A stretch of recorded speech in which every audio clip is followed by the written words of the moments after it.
And gentlemen, you welcome to this edition of the primetime newscast on Equinoxe Television, live from our headquarters in Cameroon's economic capital, Douala. I am Babla Jonathan. In our top stories in this edition of the news, the administration restricts the circulation of motorbikes in the town of Bamenda, headquarters of the northwest region of the Republic of Cameroon. Henceforth, some parts of the Bamenda 1, 2, and 3 subdivisions are no-go zones for commercial and private motorbikes. The decision has been taken by the senior divisional officer of the Mezam division, the Bamenda city mayor, and confirmed and announced by the governor of the northwest region, Adolphe Lele Lafrique. The administrative authorities say this is a measure to fight against rising atrocities being committed within the context of the Anglophone crisis deepening for close to 4 years today. The Social Democratic Front will not take part in the upcoming regional elections. The national chairman of the party, John Funding, says organizing regional elections in the present context with the deepening crisis in the northwest and southwest regions of the country is a further expression of marginalization of Anglophones and is going to contribute to aggravate the situation. Details coming up next.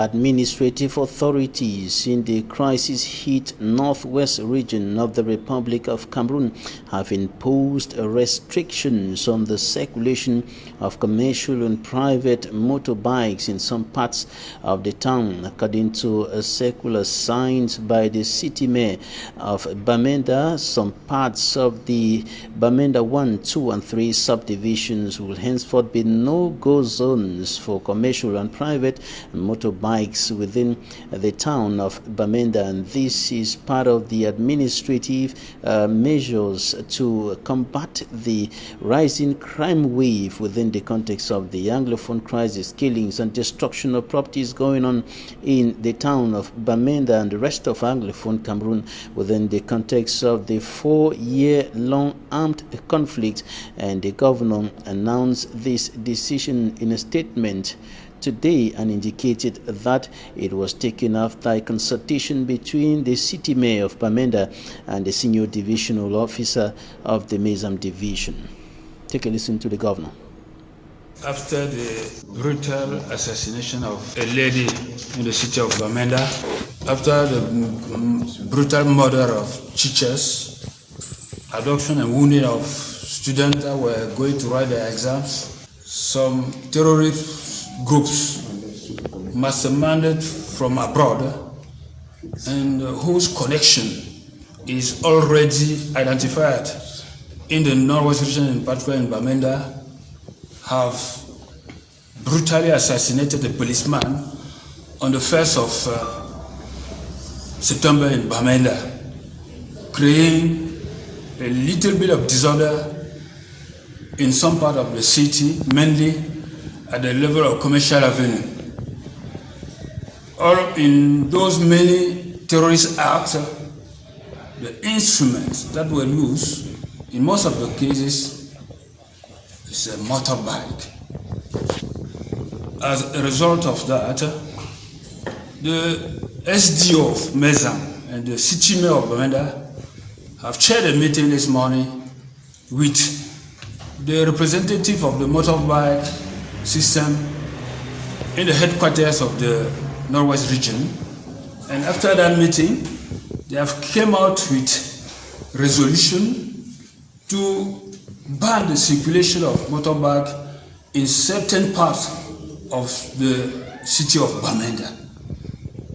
I would like to appeal to the citizens of Bamenda to support, like they have started doing it long ago, the decision taken by the city mayor and the SDO, implement it, and they also expected, they have called to also give their full and loyal support to other measures that has been dictated by the head of state, both to the administration and to the security services, to bring back long-lasting peace in the Northwest region.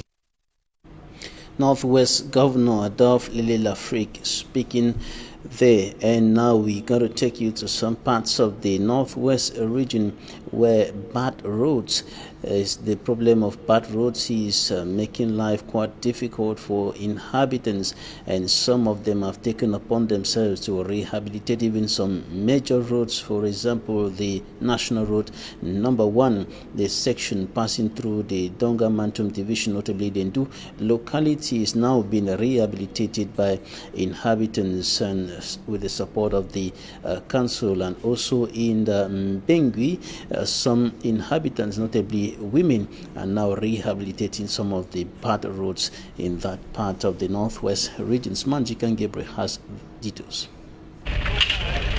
Inhabitants of Mbot village in Kambe Central subdivision and those of Mbie in the Ndu subdivision join hands to make this stretch of road passable again.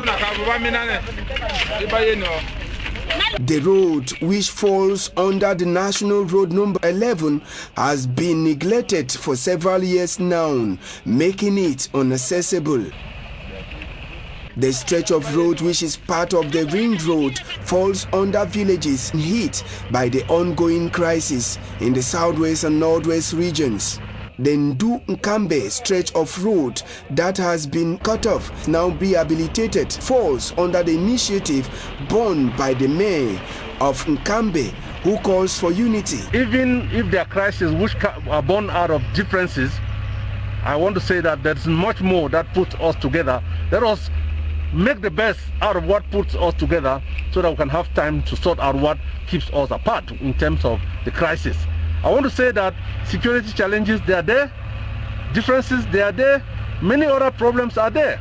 But then we must continue to move so that we can be able to sort out other problems. It is for this reason that the inhabitants of the two subdivisions descended to the road to make it again passable with bulldozers fueled by councillors within the division, which goes against the law of the country, with many of its inhabitants on the run due to the crisis in the zone.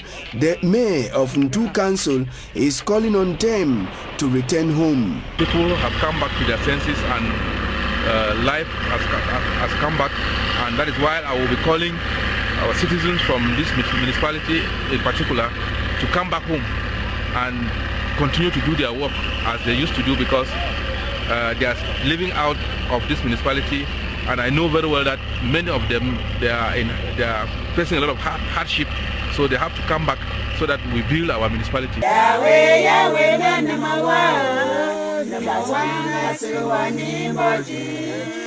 They are the only women left in Njito, Njiwo, in Bome village of Mbengui, Momo division.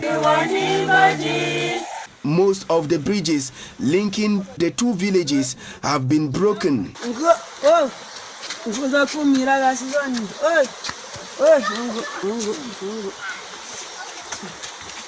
In the absence of the men who have fled away as a result of the crisis, the women have become carpenters.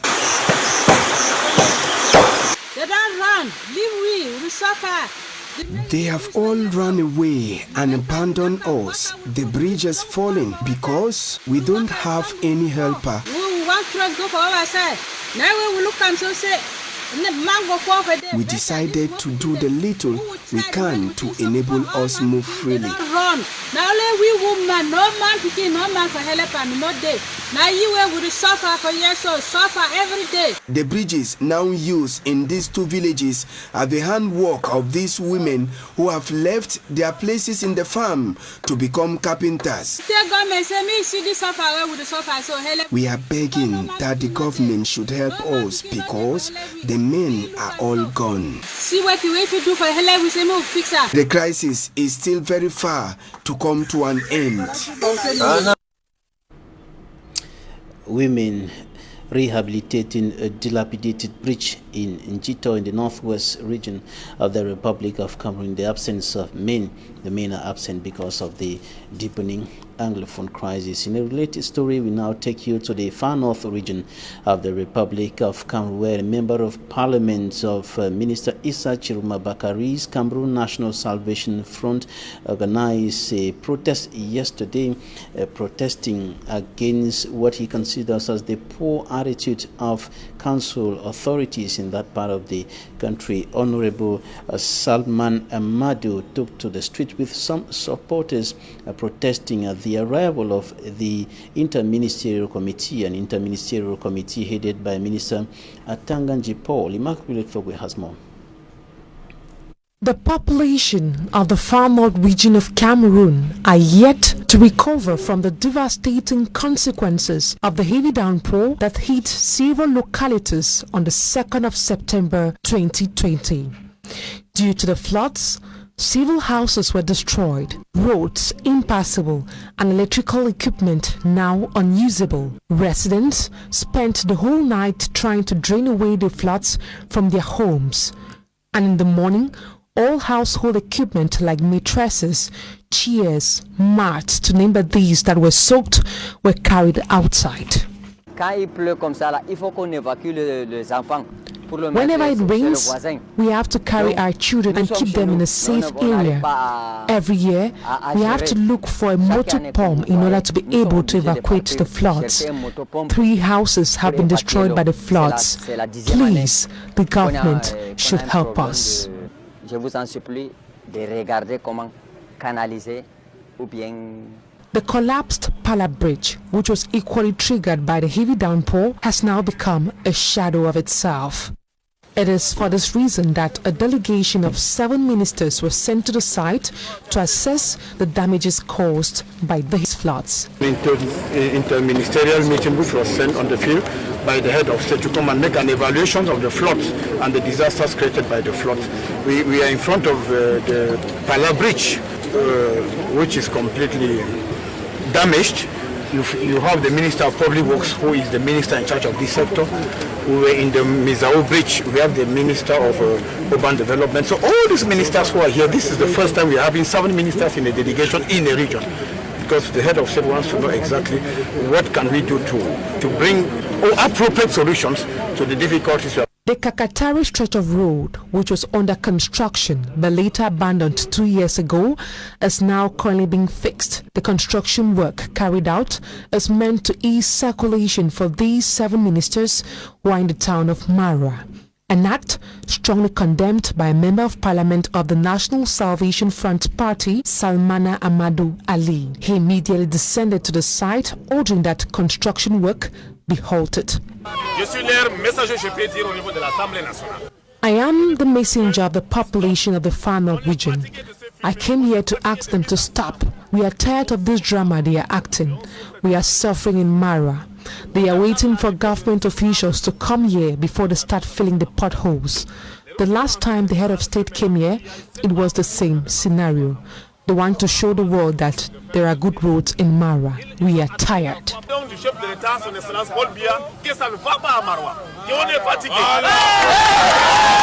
Some inhabitants of Mara say they are waiting to see experts on the field carrying out work and not a delegation of ministers.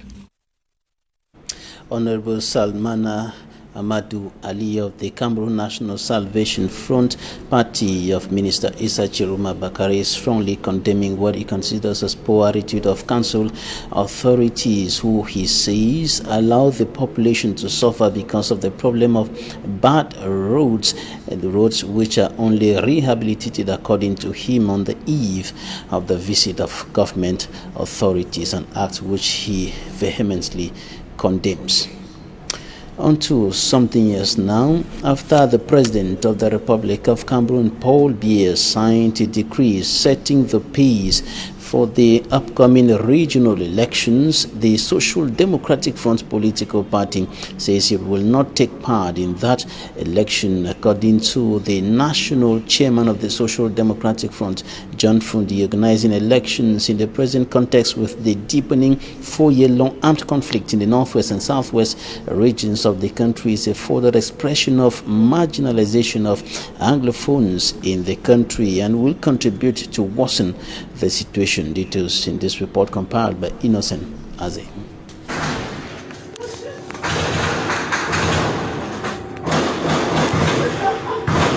Holding regional elections with the current chaotic atmosphere in Anglophone Cameroon, according to the Social Democratic Front Party, is a step in the wrong direction.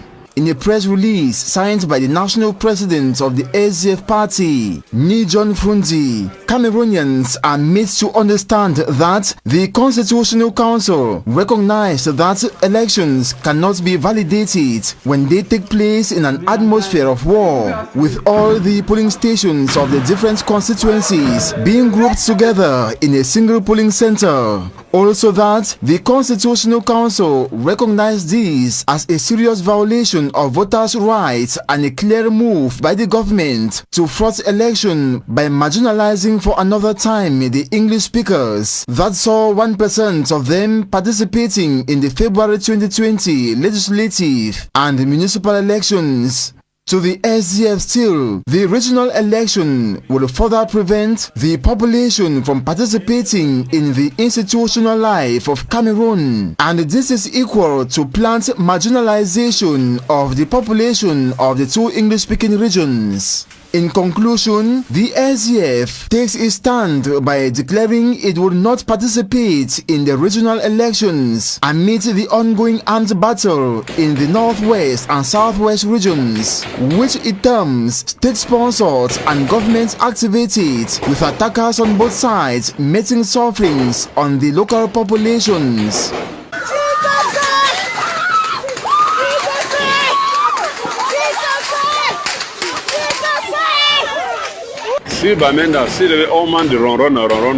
SDF believes the regional elections scheduled by the Yaoundé regime will further contribute to widening the already wide gap between Cameroonians, as well as to bring about collapse of the nation. John Fundi with his party are adamant genuine federalism is the only way to effectively transfer power to the people and to create an enabling environment that will help crucify the socio-political impasse. The John Fundi's party describes the decentralization process of the Biya regime as a failure and obsolete system being imposed on Cameroonians, which is an act of bad faith that only aggravates the already complicated situation.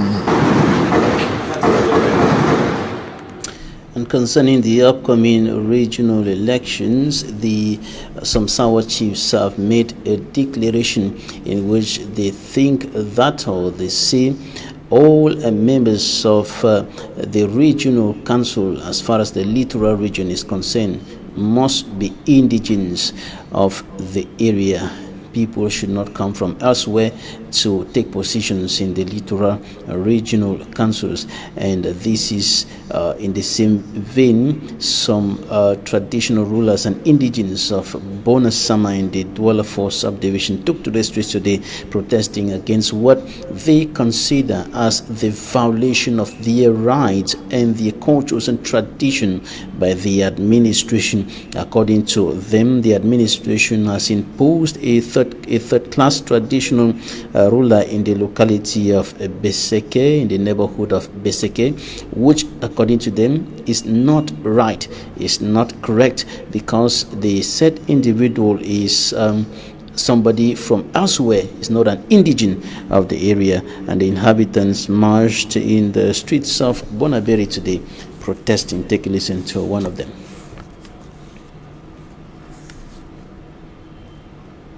Message to the government to let them know that we are tired of this sort of behavior within Douala peoples in general. Sawa, we are tired.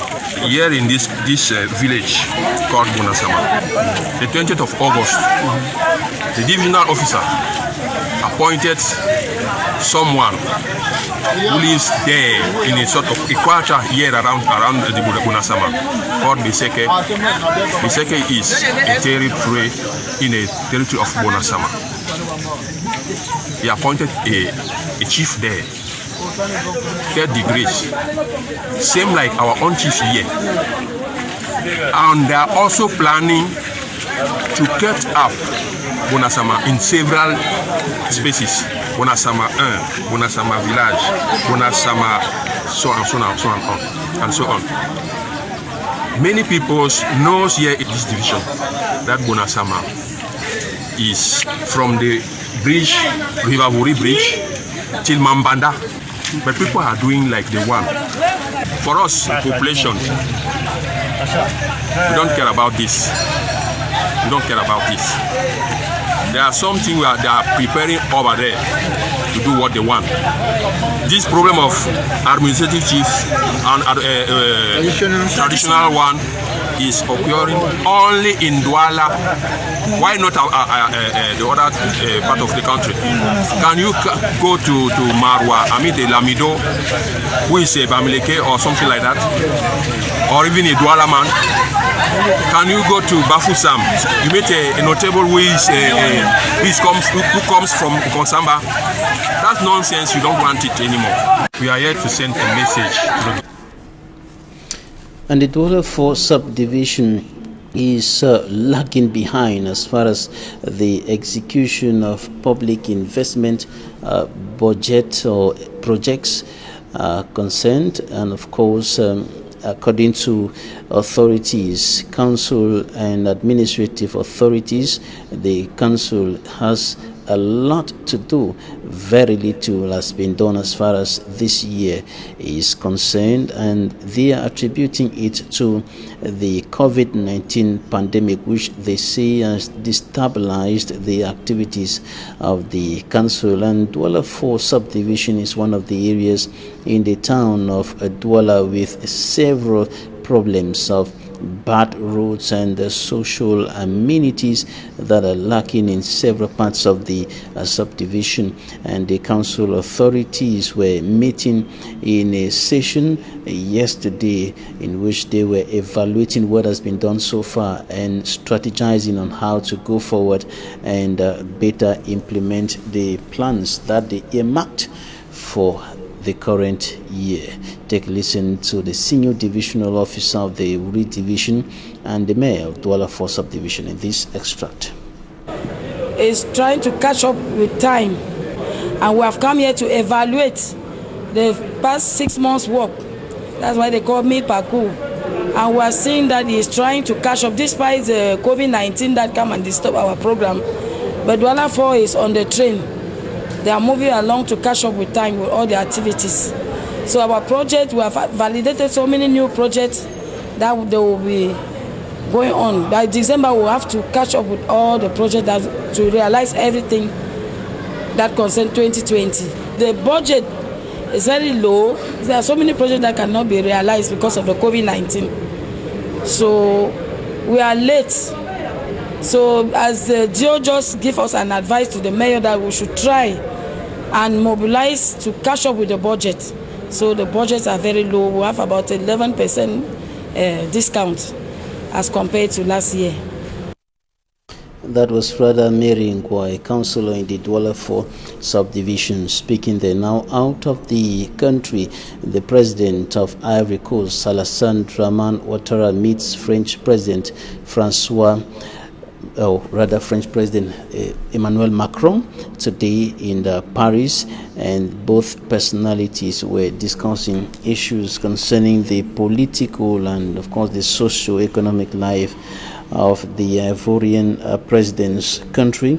And both authorities are meeting ahead of the presidential election of the 31st of October 2020, and it should be recalled that Alassane Dramane Ouattara is a candidate in that election after the person chosen by the ruling political party died, and Alassane Dramane Ouattara decided to represent his party and, of course, to tabled his candidacy for the upcoming 31st October 2020 presidential election. And today he was in France meeting with Emmanuel Macron, President of France, and other Ivorians who are in France.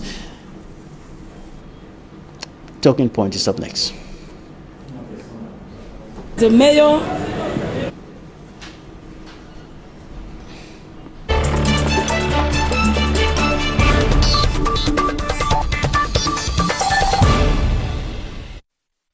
Thanks for staying with us in Talking Points. We are receiving a politician, the recently appointed Deputy Communication Secretary of the Cameroon Renaissance Movement, CRM political party. Elvis, you're welcome. Thanks very much, Babila Jonathan. Greetings to the President-elect. And congratulations on your appointment. All right. No, thanks very much. We think that away from something we would have been celebrating, but unfortunately we will not be celebrating any of the achievements because we think that there is much ahead, and we think that the issue of the party putting in place no to the war in the Northwest and the Southwest, and yes to electoral reforms is what is preoccupying us now. But then we think that even those who are in prison, we have the Vice President Mamadou Muta, we have Mutaga Sivanos, who is also part of that new government, and the host of others, including all political leaders, including Ayuk Siseko and Co, the Nera 10. We think that it's high time we keep advocating for them to be set free and for peace talks to come back on the table for the crisis to come to an end. Silvanus, which you mentioned, is now the special advisor, one of the special advisors of the national president, and he's still in detention, Mutaga Silvanus. Yeah, still in detention, but his detention doesn't stop him, from being the position of the advisor, because before the issue came out, the president-elect, Professor Maurice Kamto, took into consideration so many things before placing him. And no, you see, so while in detention, but the main thing is that the position is reserved for him, and the mechanisms are put in place where he channels the necessary advice to the president-elect, which gets to him at the appropriate time. So it's a matter of who can offer what, and that's why you see he himself got that particular position. So it's a square peg in a square hole, just like all the other national executive members who have been appointed under the auspices of the president-elect, Professor Maurice Kamto. Why has your party not succeeded till now to release those who are still in detention, Vice President Mamadou Muta and the rest? Well, our move here is not just only why are we not succeeding to release Mamadou Muta, our Vice President, Mutaga Sivanos, and a host of other, about 12 of them. Now, the issue is the party is looking at it at a holistic manner. We think that we are fighting not only to release them, but to ensure that even political prisoners are set free. Those who are advocating for the change in the Anglophone region also are supposed to be included, and they are in the fight for them to be set free. Now, you understand that in a Jacobin system where we find ourselves, we said that we will keep on pressing hard, because whether we like it or not, any crisis that comes ends with dialogue on the table. And we are cocksure that with the fight put in place with the legal team of the party and the powers that be, it is a matter of time. All the political prisoners will be set free, and for anything to go on, there must be dialogue on the table, whether Yaoundé likes it or not. We'll talk a little more about that fight in a short while. First of all, let's go to the northwest region of the country. We saw some roads that are in a bad state in the Njito, for example, in Ndu, Kambe, and now the population are struggling to rehabilitate the roads. And in Njito, for example, only the women were seen trying to fix the dilapidated bridge. What's your take on those images? Well, the images are very touching, and it's to let you know that this is the suffering the regime has plunged Cameroonians into. This is the kind of suffering, and I'm sure they are happy, because when you go into a village where all young men have escaped for fear that if military comes in, they might be the victim, or for fear that probably exaggerated non-state armed actors, you get the point, could get them as prey for whatever reason or not. So when you look at it carefully, the main thing here we advocate is that they are soul-touching images, and that's not only Jito we're talking about. There are many other areas. If you go to Mwa, you go to Furawa, you go to Kombo Abedimo, you go to Kumukumu, you go to Bombele, these are areas that I say youths that used to find them, they are no longer there. it tells you that people have been displaced. And the people have been displaced. Why are they displaced? Because it's as a result of the crisis. And if the crisis has caused them to displace, and the women are now suffering, up to the extent that look at their ages, they are the ones building bridges, it tells you that the regime in Yaoundé does not mean good for this crisis to come to an end. We're talking about 4 years running now. National Assembly, Senate, they have never sat down as an agenda to put the Anglophone crisis and push it ahead. And yet we have MPs in those areas. The question we ask, who are the MPs representing? Who are the mayors supposed to work for? When they don't have what it takes to push this agenda, when we say that desperate problems need desperate solutions. Therefore, we can now conclude that it is a calculated attempt to keep the people in this area constantly under suffering the way they are. If not, why are we talking about dialogue genuine? I talk about genuine dialogue, not the masquerade one that took place in Yaoundé. Genuine dialogue, we are not finding it. Yet we find the government putting in place cosmetic solutions. We think that we are at the crossroad, and even the world must understand that the regime in place is not the least willing to bring this crisis to an end as we speak. What makes you think that the President of the Republic, the Prime Minister, the Minister of Territorial Administration, and all the other government authorities do not want to put an end to this solution, whereas they have been taking a series of measures and actions, and the last being the first meeting of the Major National Dialogue Follow-up Committee in the Yaoundé, chaired by the Prime Minister, and the members of the committee have put in place a plan of activities in view of restoring normalcy and peace in those two regions and implementing recommendations of the Major National Dialogue. What do you make of all these? Well, what I make of all that is simple. All the measures put in place are cosmetic measures. How do you assess a functional measure? It is when step 1 of measure 1 is put in place and you see the triggering effects that goes back to the community to tell you things have changed from where they were to a more better stage. When you engage stage 2, you see that it moves from where it was to another stage. Now, why do I say this regime in Yaoundé is not willing, but willing to put in place cosmetic solutions to deceive Cameroonians and the international community that they are willing to bring it to an end? Now, when CRM has been advocating going as far as boycotting elections on the fact that the war in the northwest and the southwest must be looked into and brought to an end before any other further thing, before any other step, including even regional elections, what do we get in return? As I said, we get cosmetic solutions. If I tell you that under principles of conflict resolution, when you are holding a dialogue, the key actors must be present. You covered the dialogue in Yaoundé. Did you see key actors who are separatist fighters in it? Now, why do we say the government is not willing? Because the government has deliberately refused to accept dialoguing on an agenda. That is the form of the state. With us, we have said clearly, for CRM, what we need is that the people are the ones to decide the kind of government. Whether it is decentralization, whether it is federation, or whatever the case might be, you give room for the people to decide under an atmosphere that is convivial for them. Now, when you say you don't want to get into, or you want to dialogue, excluding this, and the restorationists or the separatist fighters tells you no, we want this including this, and at the end you see the war dragging with enormous damage being recorded every day, you yourself understand what happens in Bamenda of recent. Of course, with the gunshot moving, and now we get reports that for 3-4 days, people at food market have not been able to go back to their shops. Sometimes they come out and gunshots sends them back to where they're coming back to the house. So is that the kind of atmosphere we think that we can live? No. You are seeing that the major persons concerned with the crisis were not the Major National Dialogue, but there were separatist fighters who dropped their guns, people who were presented as separatist fighters who dropped their guns, Kakawa Yannick, General Capture and Destroy, and all the rest were presented to us there. Well, you must know that it's a fatal error. Why do I say a fatal error? In a conflict resolution, we talk about key actors, not actors. Now, who are the key actors? You start asking yourself, the people who came, whether Kawajani or General A or General B or General Dai and come and whatever, the question is, they who were present at the dialogue, what role have they played since the national dialogue getting almost to a year for the crisis to come to an end? Now, if we say these separatist fighters were key actors, for example, and they are unable to bring the crisis to an end, or unable to cause the shooting in Bamenda, or the shooting in Moyoka, or the shooting in Ekona and Munyenge to come to an end, it means there's a question mark.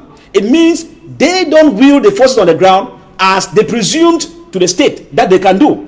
Who are the key actors? We have the NERA 10 who are incarcerated in prison. We have Dr. Yabacho and the rest. So we said in conflict resolution, you must get all of this. And what are the principles? Why getting all of them to come to a table without any taboo subject? Because if the separatists say no, we must come with separation.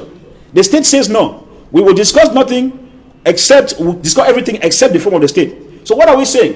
Where both parties are hanging on theirs, the main thing is that you can call all of them to come in with their respective ideas. Whether you have a separation, or you have a federation, or for decentralization. Now, what is the issue here?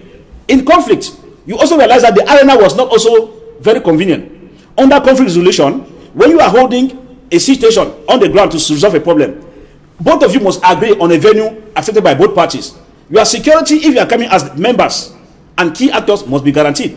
If you don't have that, it becomes difficult to say you have had a dialogue and you have come to a conclusion. Who are those who concluded in Yaoundé? CPDM militants and sympathizers of the CPDM were those who concluded in Yaoundé. Are you saying that the national chairman of the Social Democratic Front, Christian Cardinal Tumi, Barrister Agbo Bala, are sympathizers of the CPDM? When we say sympathizers, what do we mean? Under normal condition, they were present at the dialogue. And what is the question? The result the press had, even Barrister Agbo Bala, all the results the press had, have you seen them Simon Munzo and all the rest? So you have not seen them being implemented. And it means that some of them, means that most of the resolutions that we arrived at do not move in conformity. If you look at it clearly, Kazina Tumi gave a 400 and something page document.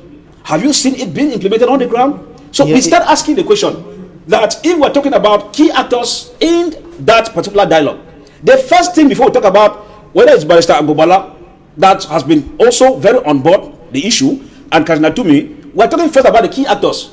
Jonathan, who are the key actors? The state and the proponents of the separatist fighters, which means the leaders, those who are calling the shot. Leaders, Sisikwa, Yuktabe, and all the rest. Now you realize that during that period, there was even a message that went on talking about an arrest warrant for one of the key leaders of that fight. So you could imagine that. Imagine if they had taken the time to come. Did the state invite them? Did the state guarantee their security? Did the state sought to get from the whether the environment is very okay to them? So if all of these were not met, it means the national dialogue held in Yaoundé will never produce results as far as ending the Anglophone crisis is concerned. You think that the government authorities are just deceiving the international community in all what they are doing, all what they are taking as measures and actions? And the question now is, why will a head of state with his authority, with his honor, the Prime Minister of the Republic, with his authority, with his honor, be deceiving the people? Now, this is where the issue comes. There are two things coming into play. And one of them is probably that those who are around him give him the impression that the measures they are putting in place are the best measures. I repeat, those who are around him are giving the impression that the cosmetic measures they are putting in place will yield fruit. But I'd say, and our party says, and any bona fide English-speaking Cameroonians understands that the measures are all cosmetic. I repeat, all cosmetic. Now, if you look at it, I said, and I've said here several times, when you look at the examples in comparative politics in other parts of the world, in the case of South Sudan, they did not start their conflicts, they did not start dialogue. But in South Sudan, they did not start their discussions in Juba. The first discussions they agreed upon, because the rebel leader who was the vice president was not very sure of when the president in South Sudan said it is time for them to go to the tables.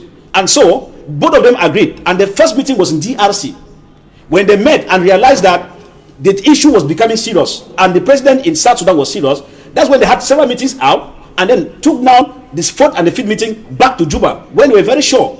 Now, if you look at it critically, the same scenario moves in other places in the world. When you talk about the issue of Colombia, in Colombia with the FARC rebels, they had several meetings with the intervention of the international community out of Colombia, before finally coming in after 50 years civil war between the FARC rebels and the Colombian government. So when you talk about conflict resolution, the moment there is a breach of trust between one or two of the parties, there is a need for a neutral ground first to be sorted, and third, a third party to be included in a case where both of them doubt each other. No, have these measures been put in place? No. Now, regional elections are coming up. The President of the Republic has signed a decree setting the pace for the election, but the SDF thinks that organizing the election in the present context will be another expression of the marginalization of English-speaking Cameroonians, and is going to contribute to aggravate the situation on the ground.